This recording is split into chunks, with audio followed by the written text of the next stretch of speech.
really proud to have been asked to be one of the judges on the panel for the Mount Erebus Memorial competition. So we had a day in Wellington recently where we were shortlisting from the 33 entries down to the 6 that'll be selected to put in a concept design.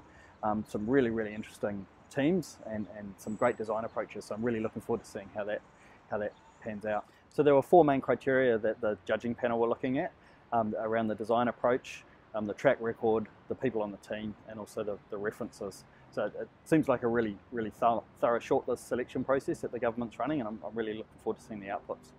So some of the teams came to the shortlisting process with a well-resolved concept, which was beyond what the expression of interest was asking for. Others presented a design approach, which is really what we were looking for, and there was some really good level of thinking and feeling in some of those design approaches.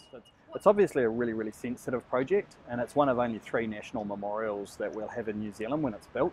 So making sure that we get that process right and we have the right level of public input and also the input from the families from the Erebus disaster are really important. So the government sought to have a landscape architect on the judging panel, and I think it shows the really important connection between the monument and its place in the whenua, both the whenua of Ross Island where the disaster happened, and also the location of the memorial itself.